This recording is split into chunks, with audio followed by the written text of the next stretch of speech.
خانہ کعبہ ایک نام، ایک مرکز جو دنیا بھر کے اربوں مسلمانوں کے لیے بہت اہم ہے، قبلہ۔ جی بالکل، روحانی مرکز۔ تو آج ہم آپ کے فراہم کردہ ذرائع کی روشنی میں اس مقدس مقام کی تعمیر اور اس کی ہزاروں سال پر پھیلی ہوئی دلچسپ تاریخ کا ایک گہرائی سے جائزہ لے رہے ہیں۔ جی ہاں، اور ہمارے پاس جو مواد ہے اس میں قرآنی آیات ہیں، احادیث ہیں، تاریخی روایت بھی ہیں اور خود کعبہ کی ساخت سے جڑی ہوئی تفصیلات بھی۔ تو دیکھتے ہیں یہ سب مل کر کیا تصویر بناتے ہیں۔ تو مقصد یہی ہے کہ حضرت ابراہیم علیہ السلام کے دور سے آج تک کا جو سفر ہے، اہم واقعات، تعمیراتی تبدیلیاں، ان سب کو سمجھا جائے۔ بالکل۔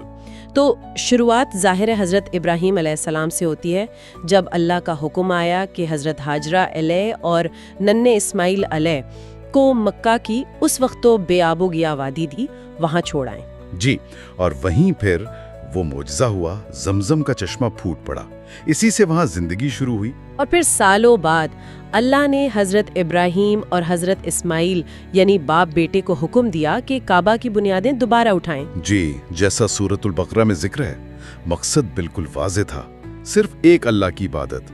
قرآن میں اسے انسانوں کے لیے بنایا گیا پہلا گھر بھی کہا گیا ہے۔ اچھا، تو یہ ابتدائی تعمیر یہ کیسی تھی؟ مطلب ذرائع بتاتے ہیں کہ بہت سادہ تھی۔ انتہائی سادہ۔ آپ سمجھیں کہ بس 4 دیواریں کھڑی کی گئیں پتھروں سے، کوئی گارا نہیں، کوئی چھت نہیں۔ اچھا، اونچائی کتنی تھی تقریباً؟ کوئی 9 ہاتھ کے قریب، اور دیواروں کی لمبائیاں بھی مختلف تھیں، بس ایک بنیادی ساخت تھی۔ اور حجر اسود وہ بھی تبھی نصب ہوا؟ جی ہاں، مشرقی کونے میں، نشانی کے طور پر کہ طواف کہاں سے شروع کرنا ہے۔ روایت یہی ہے کہ یہ جنت سے آیا پتھر ہے۔ اور مقام ابراہیم کا بھی ذکر آتا ہے، وہ پتھر جس پر کھڑے ہو کر حضرت ابراہیم نے دیواریں اونچی کیں؟ بالکل، اس کا ذکر بھی قرآن میں ہے۔ پھر حضرت ابراہیم نے حج کا اعلان کیا، مکہ کے لیے دعا مانگی، اور ایک دعویٰ یہ بھی کیا جاتا ہے کہ یہ وہ واحد عمارت ہے جو تقریباً 4000 سال سے اپنی اصل بنیادوں پر قائم ہے۔ لیکن پھر جیسے وقت گزرتا ہے، لوگ اصل پیغام سے یعنی توحید سے وہ ہٹ گئے۔ ہاں، ایسا ہی ہوا۔ صدیوں بعد مکہ کے لوگ شرک میں پڑ گئے، اور کعبہ کے اندر اور باہر وہ کہتے ہیں 300 سے زیادہ بت رکھ دیے گئے۔ قرآن میں بھی ان کے بدلے ہوئے طریقہ عبادت کا ذکر ہے، وہ سیٹیاں اور تالیاں بجانے والا؟ جی، سورۃ الانفال میں اس کا ذکر ملتا ہے۔ اچھا، پھر آگے چلتے ہیں۔ نبوت سے کچھ عرصہ پہلے قریش نے کعبہ کی دوبارہ تعمیر کی، اس کی کیا وجہ بنی؟ اس کی وجہ ایک بڑا سیلاب تھا جس سے کعبہ کی عمارت کو کافی نقصان پہنچا تھا، تو قریش نے مل کے فیصلہ کیا کہ اس کی آذر نو تعمیر کی جائے۔ اس تعمیر میں کیا مختلف تھا؟ اس بار انہوں نے لکڑی بھی استعمال کی، جو کہتے ہیں کہ ایک یونانی جہاز کے ٹوٹنے سے ملی تھی، اور پتھر بھی۔ دیواریں اونچی کی گئیں، تقریباً دگنی، 18 ہاتھ تک، اور پہلی بار چھت بھی ڈالی گئی۔ اچھا، پہلی بار چھت ڈلی؟ جی، لیکن سب سے بڑا مسئلہ کھڑا ہوا حجر اسود کو واپس اس کی جگہ پہ رکھنے کا۔ ہر قبیلہ یہ چاہتا تھا کہ یہ اعزاز اسے ملے۔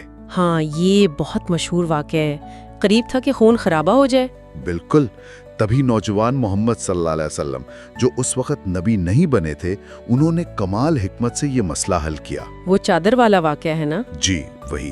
آپ نے پتھر کو ایک چادر پہ رکھا، سب قبیلوں کے سرداروں سے کہا کہ چادر کا کونا پکڑ کر اٹھائیں، اور جب پتھر اپنی جگہ کے قریب آیا تو آپ نے خود اپنے ہاتھوں سے اسے نصب فرما دیا۔ کمال۔ اچھا، اسی تعمیر میں دروازہ بھی اونچا کر دیا گیا تھا؟ جی ہاں، زمین سے کافی اونچا کر دیا گیا، تقریباً 2 میٹر۔ اس کی کیا وجہ ہو سکتی ہے؟ شاید اندر آنے جانے والوں پر کنٹرول رکھنے کے لیے، یا شاید اپنی اہمیت جتانے کے لیے۔ قریش کا اپنا ایک مقام تھا، ذرائع اس پر زیادہ وضاحت نہیں کرتے۔ اندر کچھ تصاویر بھی بنائی گئی تھیں اس تعمیر میں۔ پھر اسلام کا دور آیا اور مکہ فتح ہوا، تب کیا تبدیلی آئی؟ فتح مکہ ایک بہت بڑا موڑ تھا۔ نبی اکرم صلی اللہ علیہ وسلم جب مکہ میں داخل ہوئے تو آپ سیدھا کعبہ تشریف لے گئے۔ اور وہاں موجود بتوں کا کیا کیا؟ آپ نے اپنی چھڑی سے ایک ایک بت کو گراتے ہوئے سورۃ الاسراء کی وہ آیت پڑھی، حق آ گیا اور باطل مٹ گیا۔